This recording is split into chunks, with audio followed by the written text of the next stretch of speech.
que ta parole demeure dans nos cœurs. David disait, je serre ta parole dans mon cœur afin de ne plus pécher contre toi. Et c'est ce que nous voulons faire ce matin, Seigneur. Nous voulons serrer cette parole et nous voulons, Seigneur, que cette parole demeure, qu'elle porte du fruit. Que le nom de Jésus soit glorifié.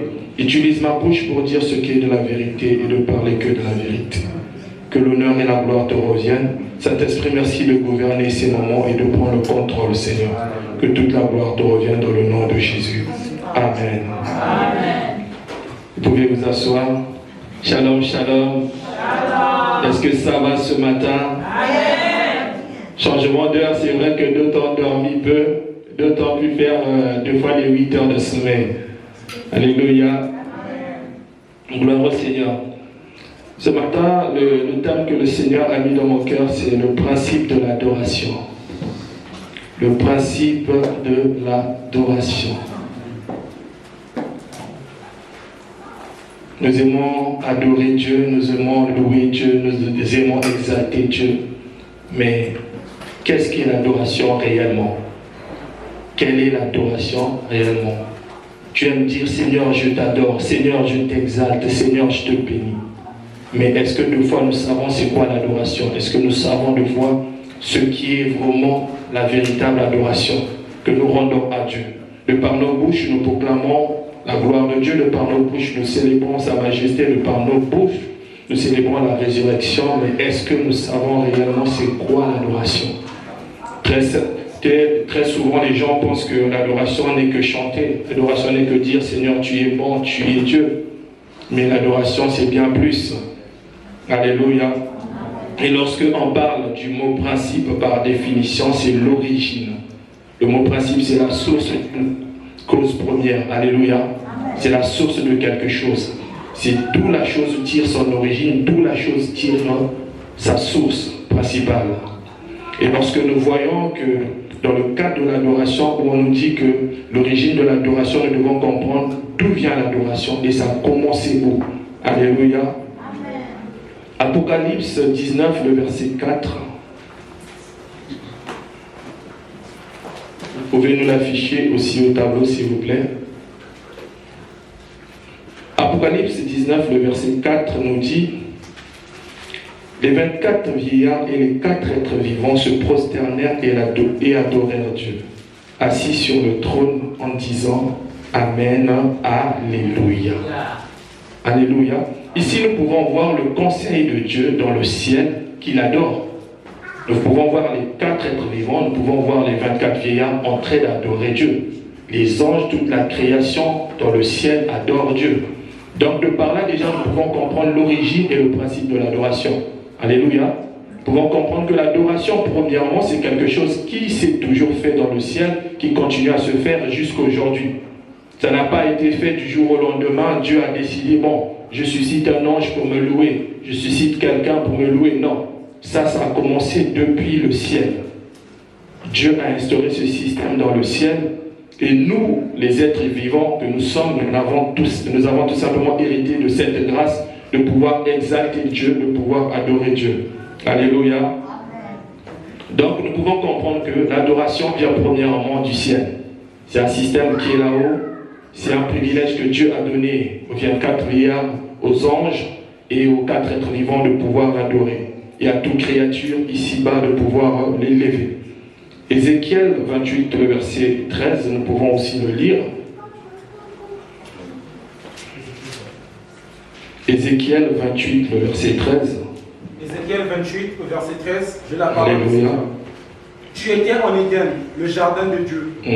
Tu étais couvert de toutes sortes de pierres précieuses.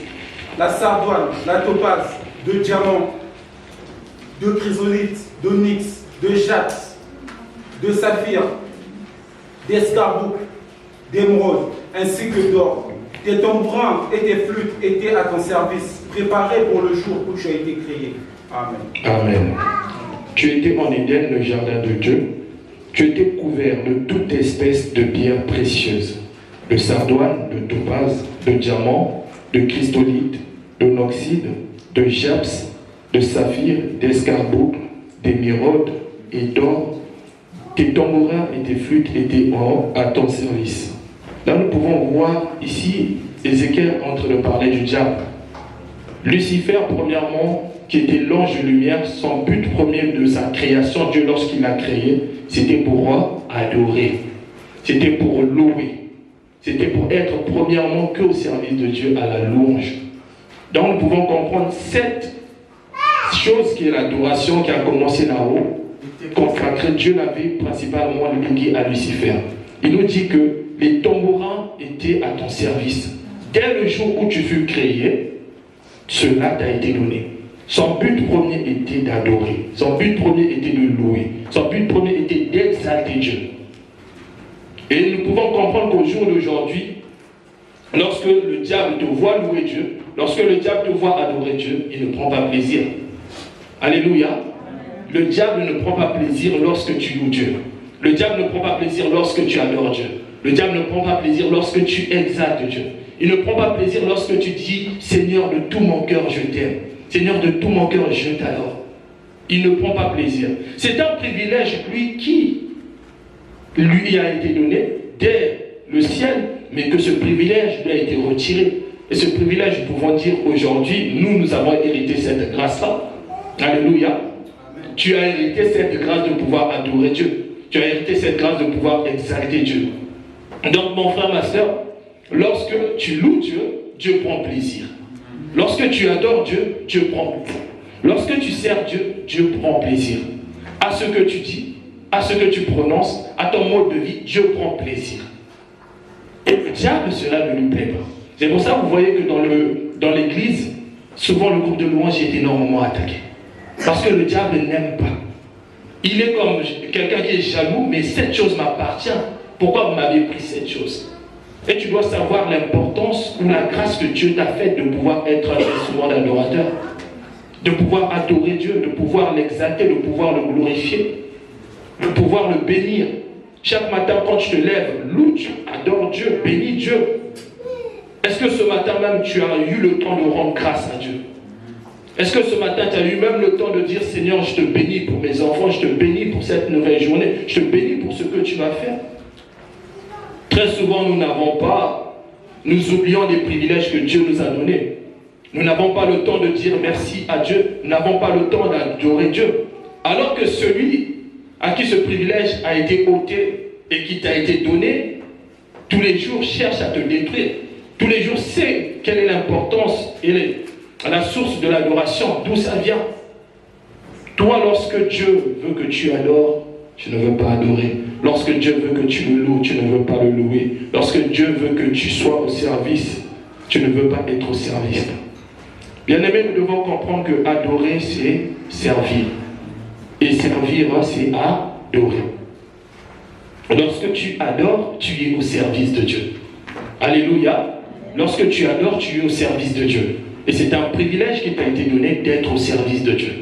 Ce n'est pas beaucoup qui ont ce privilège. Au jour d'aujourd'hui, le simple fait que tu sois venu au culte, ça veut dire que tu es au service de Dieu. Amen. Même si tu n'as pas servi ici, là, en chantant comme nous, en jouant comme nous, tu es au service de Dieu. Amen. Tu te déplaces pour venir servir, adorer, louer Dieu. Amen. Luc 4, le verset 8, que nous pouvons prendre aussi. Luc 4, verset 8. Je lis la parole du Seigneur. Jésus lui répondit, « Retire-toi, Satan. En effet, il est écrit, c'est le Seigneur, ton Dieu, que tu adoreras, et c'est lui seul que tu serviras. » Amen. Amen. Jésus lui répondit, « Il est écrit, tu adoreras le Seigneur, ton Dieu, et lui seul tu serviras. » Alléluia. Ici, Jésus dit à Satan trois choses. Il rappelle à Satan premièrement que tu adoreras le Seigneur, ton Dieu. Il lui rappelle que l'adoration est consacrée à Dieu. L'adoration n'est pas consacrée aux idoles, n'est pas consacrée à ta femme, n'est pas consacrée à ton homme, n'est pas consacrée à tes enfants, n'est pas consacrée à ton travail. L'adoration est consacrée premièrement à Dieu. Il lui rappelle ce principe que lui-même qu'il avait oublié. Ou tout du moins c'était dans sa tête, mais voilà, il ne s'en souvenait plus. Il lui rappelle, écoute, ça n'appartient qu'à Dieu. Lorsque, bien-aimé, tu adores Dieu, sache que je le fais de tout mon cœur parce que je dois le faire et ça l'appartient à lui. Ça n'appartient pas aux hommes, ça n'appartient pas aux idoles. L'adoration, premièrement, appartient à Dieu. Amen. Comme je le disais, nous, c'est juste cette grâce que nous avons eue de pouvoir élever le nom de Jésus. Amen. De pouvoir adorer le nom de Jésus. Jésus était en train de rappeler au diable que tu adoreras le Seigneur, ton Dieu. La deuxième des choses qu'il lui dit, ton Dieu. Tu dois savoir que Dieu n'est pas le Dieu des morts, comme nous dit la Bible, mais c'est le Dieu des vivants. Le simple fait de dire ton Dieu, c'est une marque de s'identifier à Dieu. Tu dois pouvoir t'identifier à Dieu, bien-aimé. Lorsque tu adores, comme je disais, l'adoration c'est un service. Lorsque tu viens au service, tu dois te dire que je viens pour servir mon Dieu. Je ne viens pas pour servir le pasteur, je ne viens pas pour servir le frère, je ne viens pas pour servir la sœur, mais je viens premièrement pour servir mon Dieu. Jésus, c'est ce qu'il est en train de dire au diable. Moi, je ne sers pas tes intérêts. Je ne sers pas ce que tu es en train de me dire. Ici, il était question de la tentation de Jésus. Il lui proposait toutes les richesses du monde. Si tu te prosternes, je te donnerai tout ce que tu veux, je te donnerai cette terre en héritage, etc.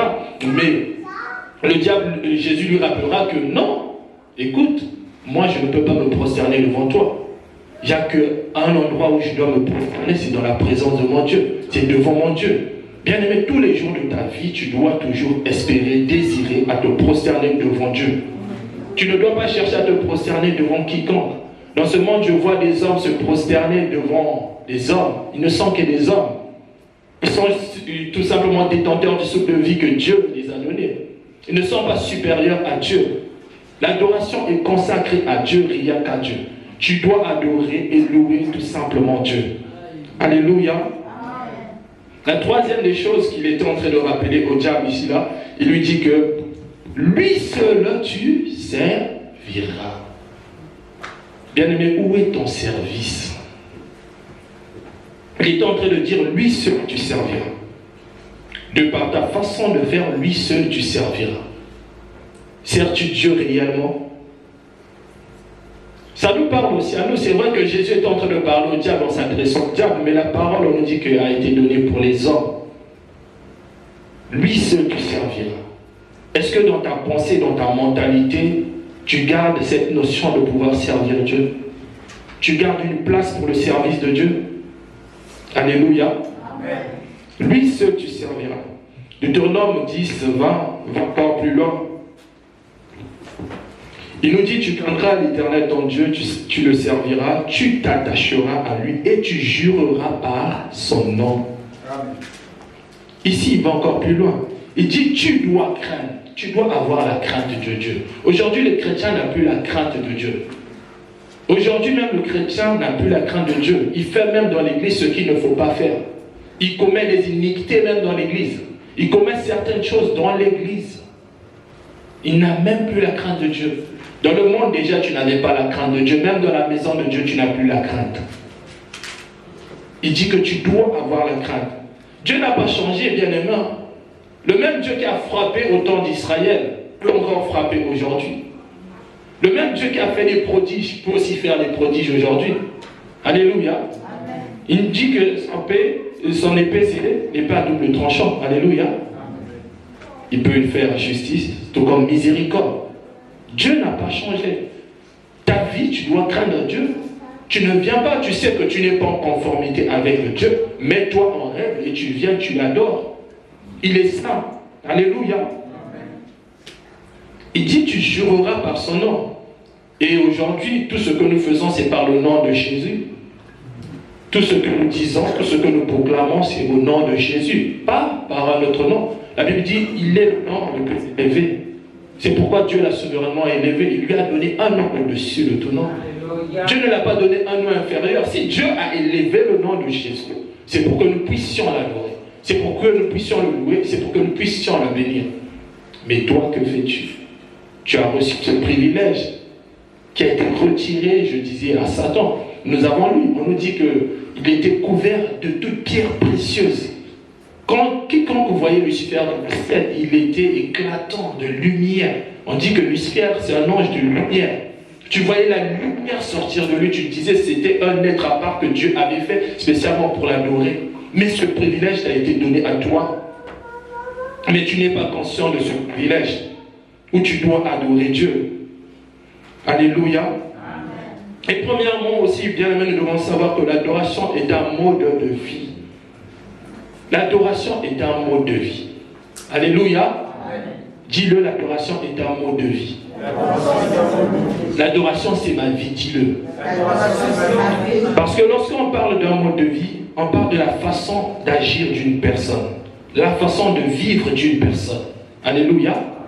Ta façon de vivre, ça c'est l'adoration. Ta façon de vivre tous les jours, chaque matin, chaque minute, chaque seconde, c'est l'adoration. Alléluia. Premièrement, l'adoration, quand je dis c'est un mode de vie, c'est ta façon de t'alimenter. Alléluia. Ta façon de t'alimenter. Au jour d'aujourd'hui, le chrétien, dans ce qu'il fait, dans ce qu'il boit, dans ce qu'il mange, il n'a même pas la crainte de Dieu. On dit que ton corps, c'est le corps du Saint-Esprit. Mais dans ton corps, tu prends des choses qui sont souillées. Encore jeudi, ici à la cellule, le diacre Marius nous rappelait, il nous disait, bien aimé, deux fois à mon travail, tous les midis, quand on part manger tous les midis, mes collègues, quand nous sommes à table, ils aiment boire le vin. Et ils savent que je suis chrétien, ils m'incitent toujours à boire le vin. Mais ces derniers temps, Dieu fait toujours aussi grâce que quand il part manger, moi je n'ai pas les tickets que l'entreprise nous donne pour m'éviter ce problème. Dieu seul sait s'il part aussi à table, un jour il peut scander aussi. Quand on dit l'adoration c'est un mode de vie, c'est un mode de vie, tu dois faire attention à ce que tu bois, à ce que tu manges. Ton corps, tu dois l'entretenir. Et nous avons du mal même à entretenir notre corps, de par nos aliments, de par ce que nous faisons. Et lorsqu'on parle aussi d'un mode de vie, on parle aussi de ta façon de parler. Alléluia. Amen. De ta bouche, tu ne peux pas sortir certaines paroles qui ne glorifient pas Dieu, ou certains propos qui ne sont pas en conformité avec la parole de Dieu. Aujourd'hui, la bouche du chrétien est blablabla. Non, ta bouche est sanctifiée, ta bouche doit publier ses louanges, ta bouche doit célébrer la gloire de Dieu. Ta bouche n'est pas censée dire ça. Encore maman Stella, encore qui nous rappelait dernièrement, elle disait, moi, mon travail, j'ai une collègue qui a la langue facile. On peut être là, tu vas voir ce qui sort de sa bouche, ça ne glorifie même pas Dieu. Et au travers d'elle, elle lui a dit, écoute, est-ce que tu peux deux fois parler bien? Est-ce que tu peux deux fois t'exprimer correctement quand t'entends? Et depuis, toutes les fois où elle est là à côté de cette dame change sa façon maintenant de parler. Alléluia. Si elle pouvait dire les gros mots dans sa bouche, maintenant, elle dit des mots convenablement. Mais nous, le chrétien que nous sommes, on insulte, on calomnie, on dit des choses qui ne sont pas des fois vraies ou faux. On est toujours dans le commérage, alors que ta bouche doit glorifier Dieu. Ta bouche est un mode de vie. Alléluia. Ta façon aussi de marcher. Alléluia. Aujourd'hui, le pied du chrétien court toujours au mal, pour annoncer le mal, pour faire ce qui n'est pas bien. La façon de marcher, on dit que tu dois craindre Dieu. Bien aimé, c'est dans la crainte que nous marchons. Là où ton pied ne doit pas y aller, ne pars pas. Deux fois, l'esprit qui est en nous, c'est un esprit qui nous convainc du péché et du jugement. Tu sais que là-bas, il y a le mal. Ne pars pas. Dieu est en train de te parler, mais tu fais la sourde oreille, tu veux aller jusqu'au bout. Non, Dieu te dit, non, tu restes là où tu es. Alléluia. Amen. Notre façon de marcher aussi, aujourd'hui, on trébuche. Tu ne sais même plus comment marcher. C'est comme un bébé qui est en train d'apprendre à faire ses premiers pas. On doit te guider, on doit te diriger. Non, le chrétien que tu es censé être fort dans ta marche. Notre vie est la marche chrétienne de tous les jours. Alléluia. Amen. Sa façon de se revêtir aussi, notre mode de vie. L'adoration, de par ton adoration, de par ta façon de te vêtir, ils savent aussi que lui là c'est un serviteur de Dieu. Lui là non, c'est quelqu'un qui, voilà, du monde.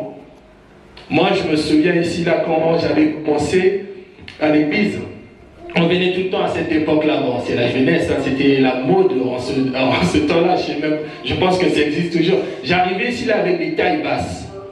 À l'église, on était avec mon cousin, souvent quand on arrivait avec des tailles basses, à un moment il est né, à un moment donné, elle en avait marre.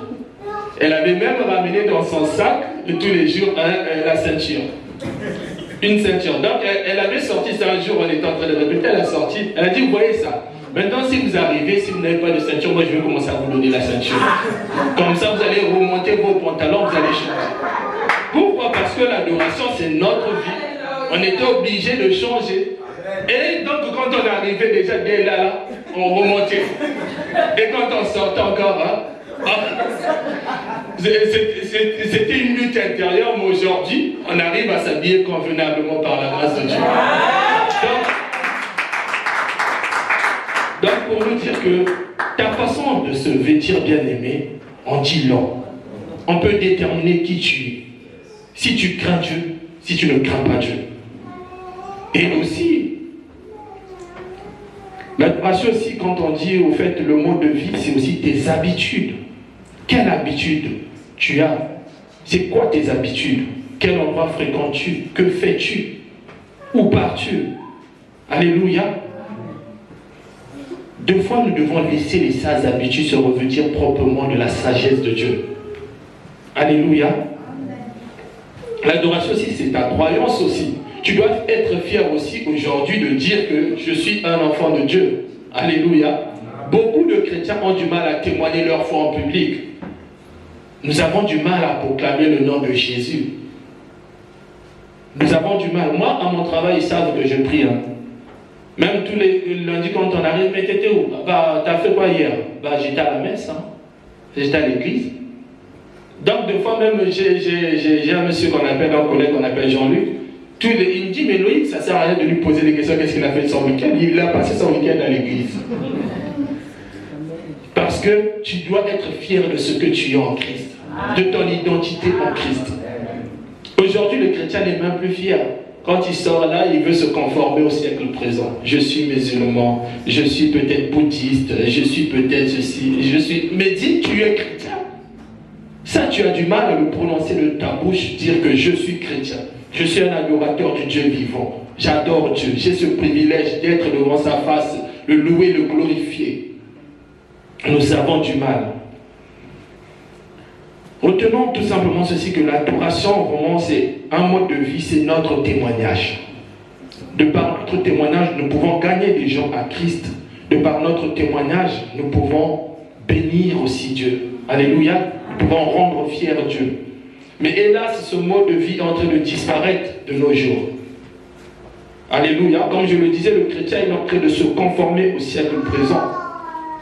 On ne prend plus plaisir à servir Dieu, on ne prend plus plaisir dans la maison de Dieu, on ne prend plus plaisir dans notre service de tous les jours, on ne prend plus plaisir dans ce que nous faisons au quotidien, on prend plaisir plus dans les choses du monde.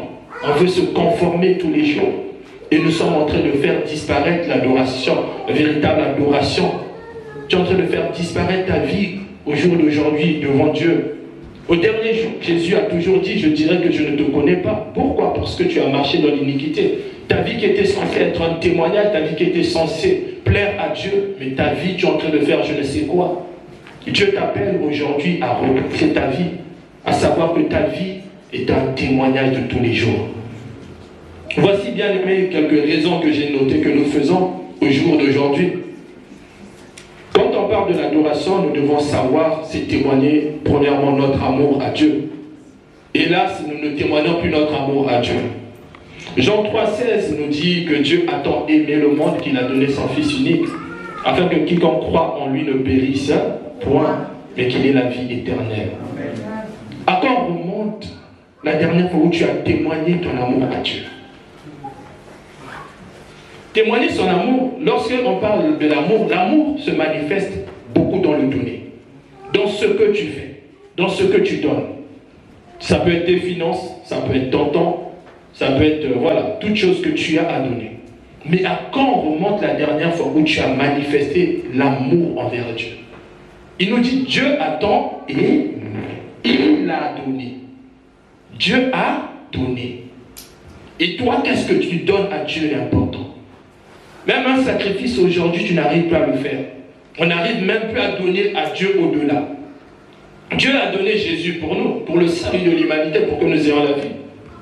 Mais nous avons du mal à donner le Fils que dans la maison de Dieu. On se plaint de fois, il n'y a pas de chauffage, on se plaint de fois, il n'y a pas si. Mais bien aimé, si tu donnais aussi à Dieu, tu peux aussi faire un sacrifice. Ce que tu as dans ton compte bancaire, tu peux aussi, tu viens bénir la maison de Dieu. Ah là, ils vont me détester. Mais c'est la vérité.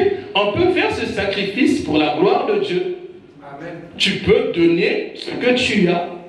Une somme convenable, je ne te parle pas de venir donner 5 euros en offrande, 10 euros en offrande. Gloire au Seigneur. Attention, je ne condamne pas. Mais je suis en train d'expliquer quelque chose. Lorsque tu aimes, tu donnes. Tu ne te prives pas. Tu donnes tous les jours sans cesse. De ton amour, de ta présence. Dieu sait ce qu'il fait envers nous. Tous les jours, il nous couvre de son amour. Quand nous sommes tristes, il nous rassure. Quand ça ne va pas, il est auprès de nous. Il fait toujours tout. Mais nous, pourquoi nous ne pouvons pas faire le? C'est donnant, donnant. C'est comme dans une relation. Tu donnes, on te donne. Tu aimes, on t'aime. Alléluia. Mais au jour d'aujourd'hui, nous avons du mal à témoigner notre amour envers Dieu. Deutéronome 6, le verset 5 nous dit: tu aimeras l'Éternel ton Dieu de tout ton cœur, de toute ton âme et de toute ta force. Ta force, tu dois la mettre au service de Dieu. Ton cœur au service de Dieu. Si ton cœur est disposé, tu ne pourras que donner, tu ne pourras que aimer, tu ne pourras que te forcer à ce que cette relation marche. Mais aujourd'hui, nous avons du mal à faire marcher cette relation. Alléluia. Amen. Tu es censé, bien aimer, revenir à ton premier amour. À l'aimer comme tu l'avais aimé quand tu l'avais rencontré. Alléluia. Amen. Ne fais pas disparaître cet amour, mais développe, cultive cet amour. La deuxième des choses qu'aujourd'hui que nous faisons, nous manquons de respect à Dieu. Alléluia. Nous manquons de respect à Dieu. Comment nous manquons de respect à Dieu? Le jour d'aujourd'hui, le chrétien il choisit à quel culte venir. Dans notre service même de tous les jours, bien aimé, on choisit si je veux être au premier ou au deuxième, à quelle heure même venir servir Dieu. Alors que tu es censé être un témoignage. Tu es censé être cet intercesseur. Tu es censé être au-devant de Dieu, louer Dieu, adorer Dieu. Lorsque la cloche sonne, le soldat, pour ceux qui savent un peu le principe de l'armée, dès lors qu'il y a la sonnette d'alarme, tous y sont debout. Il n'y a pas un qui arrive en retard, t'es puni. Et nous, le chrétien, aujourd'hui, on n'a même plus du respect au service de Dieu. À quelle heure viens-tu à l'église? L'église, de fois, commence à 9h. Même aux activités de l'église, tu choisis. Ah, je veux y aller. Ah, je ne veux pas y aller. Je veux faire ceci, je veux faire cela. Bien aimé, à quelle heure et quel est le respect que tu donnes à Dieu? Quelqu'un disait, si tu apprends à te respecter, on va te respecter. Parce que tu es un adorateur, tu es ce mode de vie, tu es ce témoignage, tu vas apprendre à te respecter. Si tu arrives à te respecter, automatiquement tu vas respecter Dieu. Alléluia. Le culte, tu choisis tes heures, tu choisis quand tu veux venir. Tu peux même faire 2-3 jours, voilà, tu ne viens pas servir Dieu. Après, tu viens là aussi, tu commences encore à bouder, tu commences encore à donner tes ordres. Non, bien aimé, tu dois changer ta mentalité. Dieu t'appelle à redevenir ce que tu étais, à revenir au premier amour. Alléluia. Jérémie 48, le verset 10. Ce verset, à chaque fois, je l'ai fait lire au frère Kevin à plusieurs reprises. Maudit soit celui qui fait avec négligence l'œuvre de Dieu. Maudit soit celui qui éloigne son épée du carnage. Alléluia. Pourquoi je dis, je l'ai fait lire au frère Kevin ce verset à plusieurs reprises. Quand on a commencé le département de la régie, j'arrivais, je devais jouer et mon frère, il devait s'occuper des instruments, mais deux fois, le temps faisait qu'il arrive un peu 20 minutes, 15 minutes en retard, ou deux fois il partait chercher les âmes, je ne savais pas. Donc tout le temps, je lui faisais lire ce verset. Il me disait, Dieu, excuse-moi, j'étais en retard. J'ai dit, mon frère, prends la Bible, regarde, lis ça. Et par la suite, le frère, je vous dis, il a changé sa façon de faire. Que Dieu franchement te bénisse. Il a changé sa façon de faire. J'étais même étonné. Moi, des fois même, maintenant j'arrivais en retard. C'est lui qui est arrivé même à l'heure. Même aujourd'hui, quand je suis arrivé pour ouvrir l'église, il était déjà là. Amen. Vous voyez? Parce qu'il a compris c'est quoi servir Dieu. Lorsque tu comprends c'est quoi servir Dieu, que tu es un adorateur, tu te lèves tous les jours pour être présent à l'heure. Même avant, même si le culte commençait à 9h pile, toi-même dès 8h30 tu es là. C'est un sacrifice, l'adoration, tu dois te sacrifier. Et nous avons du mal à nous sacrifier. Nous faisons l'œuvre de Dieu avec négligence. Nous ressemblons au fils du prophète Élie dans le temple qui faisait du n'importe quoi, annoncer le jugement sur ses fils. et même sur lui-même. Et nous ressemblons à ses fils, oui. Tu n'as même plus de respect pour Dieu, tu n'as même plus de respect pour toi-même. Il y a des gens, de fois, quand tu le regardes, de par son habillement, on le respecte. Alléluia. Amen. Et ça, lui là, c'est quelqu'un. Lui là, la façon dont il est habillé, juste par son habillement, on le respecte. Tu t'imagines, toi, de par ta façon de craindre Dieu, d'honorer Dieu, on peut te respecter. Alléluia. Respecte-toi, respecte l'œuvre de Dieu, respecte ce que tu dois faire dans la présence de Dieu. Aujourd'hui, la troisième des choses que nous faisons, nous manquons à notre service et à nos obligations. Alléluia. Nous manquons à notre service et à nos obligations. Nous nous cachons derrière le travail, derrière la fatigue, derrière les enfants. Nous nous cachons derrière toutes ces choses. Alléluia. Alors que le service n'est autre qu'un arrangement. Tu t'arranges, bien aimé. Par exemple, hier samedi, combien étions-nous ici à l'intercession? Alors que souvent samedi, c'est le week-end. Il y en a qui travaillent, oui. Je suis conscient. Et il y a ceux qui ne travaillent pas non plus. C'est vrai, je sais que toute la semaine tu as travaillé, mais tu peux prendre la matinée pour dormir. Tu te lèves même à 12 h, tu fais à manger pour les enfants, pour le mari. 16 h, c'est l'intercession, tu viens servir. Nous manquons à nos obligations. Hier, Dieu, quand il était là, il cherchait, mais où un tel, où un tel, où un tel. Ne te voyez pas. Comme il cherchait Adam dans le jardin. Adam, où es-tu? Adam, où es-tu? Dieu hier aussi cherchait ta présence. Il te cherchait. Où est mon adorateur? Où est mon élu? Où est celui que j'ai racheté par mon sang? Mais Dieu ne te voyait pas. Pourquoi? Parce que tu as dit, ah, je suis fatigué. Ah, les enfants. Ah, ceci. Dieu ne t'a pas mis en couple avec quelqu'un pour que toi, tu assumes toutes les responsabilités. Non. Les responsabilités sont partagées aussi. Ne l'oublions pas. Tu peux t'arranger à être tous les jours dans la présence de Dieu. Toi, tu prends le relais soit à la matinée, et l'homme prend le relais l'après-midi, ou vice-versa. Alléluia. Nous manquons à nos obligations. Dieu te veut à la brèche, mais toi, tu n'es pas là. Josué 24, 15 nous dit, si vous ne trouvez pas bon de servir l'Éternel, choisissez aujourd'hui qui vous voulez servir. Ou le Dieu que servaient vos pères de l'autre côté du feu, ou le Dieu des Amoréens dans le pays dans lequel vous habitez, car moi et ma maison nous servirons l'Éternel. Servir, comme vient de le dire le pasteur, littéralement s'adorer. Josué ici rappelait quand ils sont rentrés dans la terre promise que, bien aimé, que le peuple avait un choix à faire. Soit ils restaient avec tous les dieux qu'ils ont rencontrés tout au long de leur parcours, soit ils se conformaient réellement à adorer Dieu. Alléluia. Amen. Toi aussi, tu as un choix à faire aujourd'hui. Moi et ma maison. Si toi, tu te lèves dans la prière, ta maison doit se lever dans la prière. Ne laisse pas le diable t'empêcher. Alléluia. Ne laisse pas le diable t'empêcher à ne pas servir ton Dieu. Ne laisse pas le diable t'empêcher ou détruire ta famille. Relève-toi. Alléluia. Donc nous manquons à notre service. Et sache que Dieu t'attend cette semaine aux activités de l'Église. La quatrième des choses que nous faisons, c'est par là que je vais finir, nous manquons à notre dévotion. Lorsqu'on parle de la dévotion, c'est l'attachement, c'est la consécration. Jérémie disait que depuis le ventre de ma mère, tu me connaissais. Dieu t'a consacré à une tâche donnée, dans un département, à quelque chose. Mais bien aimé, tu n'honores pas tes obligations. Tu n'es pas là. Dieu vient, il te cherche, tu n'es pas là.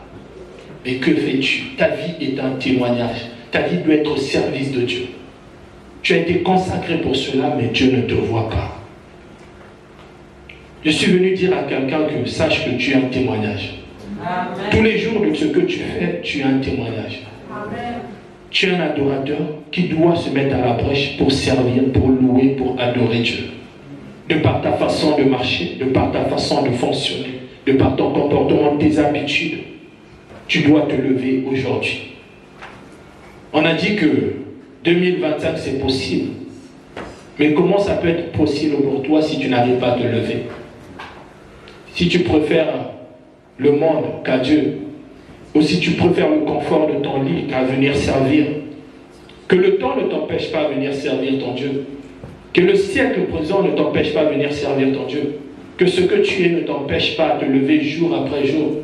Moi, dernièrement, je disais à mes responsables, je disais, écoutez, suite à la naissance de mon 3e enfant, je veux ralentir un peu mon temps de venir servir. J'ai fait 1 semaine chez moi, 2 semaines. Je dis non, ça ne me ressemble pas. C'est pas moi ça. J'ai repris le chemin. Même un jour, j'arrive là aux répétitions, la diaconesse Zambia qui me demande, mais Dieu, tu ne nous avais pas dit que pendant un mois tu ne seras pas là. J'ai dit, ah, laisse tomber. Laisse seulement. C'est une histoire entre moi et Dieu. C'est comme ça que je me suis habitué. 1 minute loin de lui, 2 fois c'est trop. Alléluia. C'est comme toi, lorsque tu sors de la présence de Dieu, tu deviens désarmé. Tu deviens à nu et à découvert aux yeux du diable. La Bible dit qu'il rôde comme un lion rugissant, cherchant qui dévorait. Un faux pas de ta part, tu peux ne plus te retrouver dans la maison de Dieu. Alors, honore ton Dieu. Que le Seigneur te bénisse. Amen.